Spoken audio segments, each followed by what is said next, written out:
border. That means that ISIS doesn't have to actually come to the United States on those U.S. passports. All they've got to do is contact the Knights Templar, wire these guys $10 million, I mean, they'll do anything for money, and say, hey, go across that open U.S. border and take out the electric grid in Arizona, or New Mexico, or Minnesota, or New York, or the entire nation.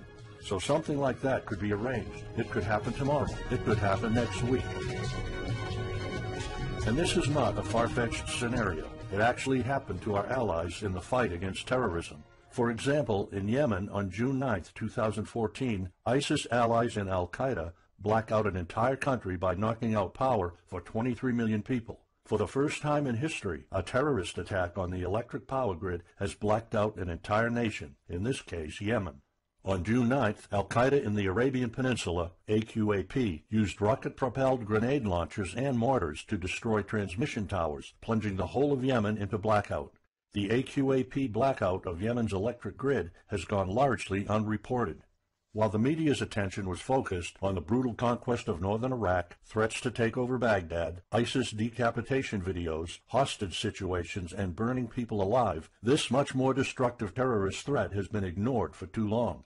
And it's not a singular event. It happened over and over again. On January 25, 2015, Pakistan suffers a major blackout after a rebel attack, leaving 140 million people in complete darkness without any power for weeks. Radicals connected to the Taliban attacked critical transmission lines and short-circuited the national electricity grid, plunging the whole country into darkness. And there's more. In fact, there were 3 more attacks before that. The rebels attacked the electric grid 3 times since January 13, 2015.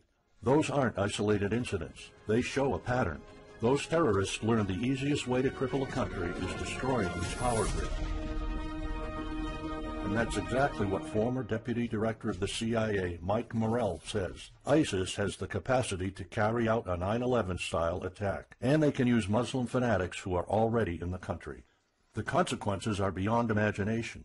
The Congressional Electromagnetic Pulse, EMP, Commission warned a nuclear Scud missile launched from a freighter could black out the U.S. for a year or more, killing up to 9 out of 10 Americans by starvation and societal collapse. What they don't say is you don't need a missile, a nuclear bomb, or a coordinated attack on 9 power substations to take out our entire power grid. Building a single EMP bomb is easy and cheap and will have the same devastating effect to our power grid. According to Peter Pry, America may never recover from an EMP attack.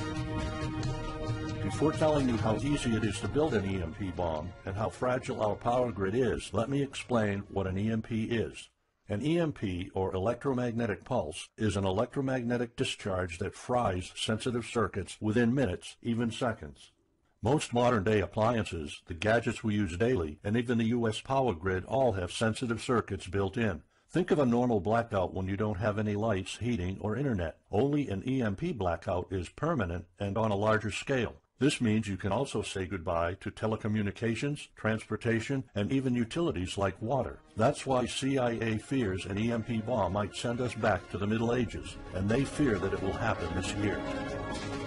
We would basically be sent back to the Dark Ages because we're so accustomed to have everything at our fingertips. Electricity is like the heart of the human body. When it stops pumping, everything shuts down. Your TV, laptop, fridge, your oven, cell phones, kitchen appliances, and the radio will be useless. GPS navigation, banking, and transportation, all your utilities, including gas, electricity, and water, would cease to work anymore. Power outages would be followed by nationwide blackouts, radio silence, and satellite breakdowns, leaving the world in total chaos. Imagine not having any electricity for days, weeks, months, or even years. No lights, no communication channels, no water, no refrigeration, no navigation systems, no gas pumping, no food transportation, no waste pumping, or garbage collecting. No one in our country can survive something like this. During an EMP, civilization will be sent back to the Middle Ages and most people won't be able to cope. Imagine the smartphone generation forced to live like cavemen. Our power grid is America's weak spot. Before I explain how easy it is to build an EMP bomb, you'll first need to realize just how fragile our power grid is. People were panicking when the stock and bond system was downgraded to an A-. Imagine what would happen if people only knew our nation's power grid is rated a D+. The CIA knows.